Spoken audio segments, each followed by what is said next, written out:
Hi, and welcome back to the channel, and thank you so much for clicking into this video.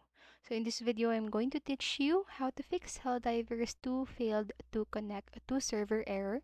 Make sure that you stay until the very end of this video so you won't miss any important step or information, and without further ado, let's get on it. So the first fix that you can do here is to check the support pages.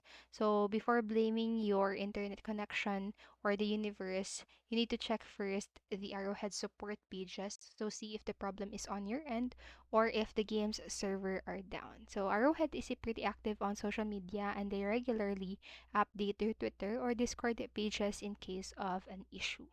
And the next what you can do here is to simply restart the game. So the next thing you can do is to reboot the game. So for this purpose, just open the pause menu and click the quit game right here, and then you can launch the game again, which may fix this error. And then lastly, what you can do is to disable the crossplay. So players can also try disabling crossplay to fix the error. So with the crossplay feature, players from different platforms can play together. While it's a good thing, it can cause severe server congestion. Therefore, disabling crossplay can be a good idea. And so that's it for this video. Those are some steps or troubleshooting steps that you can do if you're having a problem on your Helldivers 2 game. So I hope this video helped you. And if it did, please make sure to like, subscribe, and hit notification bell button so you don't miss a video. Thank you so much for watching and have a great day. Bye bye.